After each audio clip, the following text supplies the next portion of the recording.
Welcome back to study.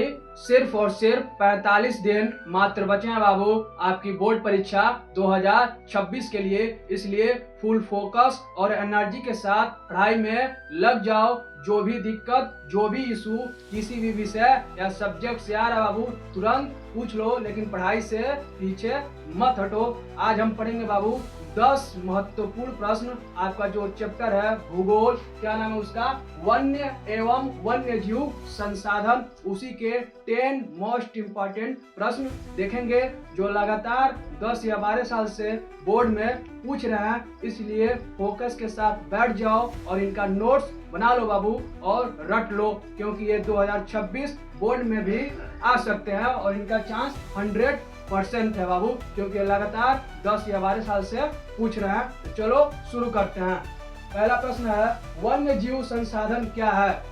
पहला प्रश्न पूछ रहा है वन्य जीव संसाधन क्या है। तो देख लो, जंगल में पाए जाने वाले पशु पक्षी को ही वन्य जीव संसाधन कहते हैं। जंगल में पाए जाने वाले पशु यानी जानवर, पक्षी, उसी को ही बाबू वन्य जीव संसाधन कहते हैं। एक पॉइंट में लिख देंगे, फुल नंबर मिल जाएगा। अगला प्रश्न देखिए, वनों का मानव जीवन में क्या महत्व है। पूछ रहा है वनों का यानी जंगलों का मानव के जीवन में क्या महत्व है, लिखिए। तो देखो, शुद्ध हवा मिलता है। वन से बाबू क्या होता है, शुद्ध हवा मिलता है। दूसरा पॉइंट लिख देंगे, जलवायु संतुलित रहती है। जो जलवायु होती है बाबू वो संतुलित रहती है। तीसरा पॉइंट देखिए, वर्षा होने में मदद करते हैं। जो वन होते हैं बाबू, जो जंगल होते हैं, वो वर्षा होने में मदद करते हैं। 3 पॉइंट लिख देंगे। यदि प्रश्न 1 नंबर का पूछ रहा है तो 1 पॉइंट में लिखिए, 2 नंबर 2 पॉइंट, 3 नंबर 3 पॉइंट। अगला प्रश्न देखिए,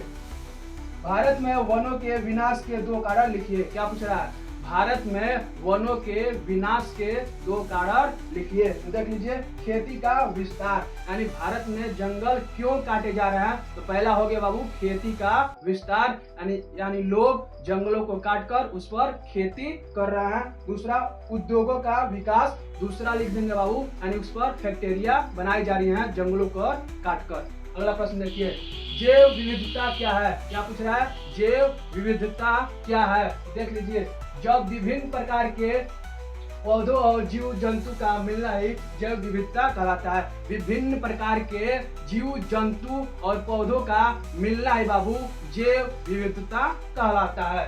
अगला प्रश्न देखिए, संकटग्रस्त प्रजाति क्या होती है। क्या पूछ रहा है, संकटग्रस्त प्रजाति क्या होती है। तो देख लीजिए, जिन जीवों को समाप्त होने का खतरा हो वे संकटग्रस्त कहलाते हैं। जिन जीवों के खत्म होने की यानी समाप्त होने की खतरा रहता है बाबू, उसी को बोलते हैं संकटग्रस्त जीव। अगला प्रश्न देख लीजिए, वन संरक्षण क्यों आवश्यक है। क्या पूछ रहा है, वन संरक्षण यानी जंगलों को बचाना क्यों जरूरी है। तो देख लीजिए, पर्यावरण संतुलन के लिए। किस लिए बाबू, पर्यावरण संतुलन रहने के लिए जंगलों को बचाना जरूरी है। दूसरा, जीवों की रक्षा के लिए, यानी जीवों की रक्षा के लिए, क्योंकि जंगल रहेगा तभी उसमें जंगली जो भी जानवर हैं रहेंगे, नहीं तो इकोसिस्टम पूरा डिस्टर्ब हो जाएगा। भविष्य की पीढ़ी के लिए, और किस लिए बाबू, भविष्य की यानी आने वाली पीढ़ी के लिए।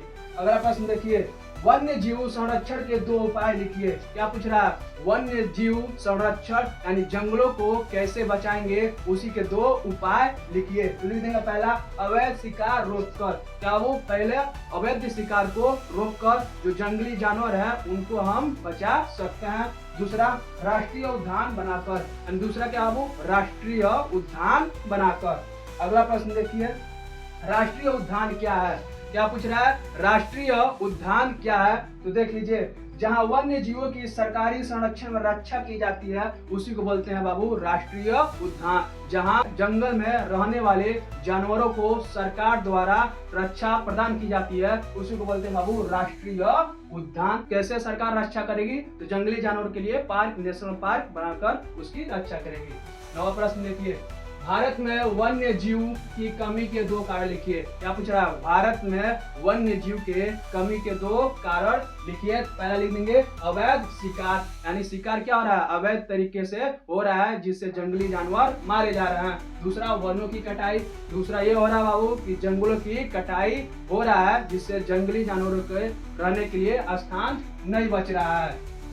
वन संरक्षण अधिनियम कब बनाया गया? क्या पूछ रहा है 10वां प्रश्न, वन संरक्षण अधिनियम कब बनाया गया? लिख देंगे बाबू, वर्ष 1980 में वन संरक्षण अधिनियम बनाया गया। यही थे आपके 10 मोस्ट इम्पोर्टेंट प्रश्न जो आपके बोर्ड 2026 के लिए बहुत ही महत्वपूर्ण है, इसलिए इन्हें रट लो, याद कर लो और आने वाली अपनी परीक्षा के लिए तैयार हो जाओ। जो भी दिक्कत आ रहा है किसी भी विषय से तुरंत कमेंट करो, ऑन द स्पॉट उसका सॉल्यूशन दिया जाएगा। लेकिन पढ़ाई से पीछे मत हटो, पूरा एनर्जी लगा दो, फोकस के साथ लग जाओ। चलो बाबू पढ़ाई करते रहो, मिलते हैं आपसे कल शाम 6 बजे।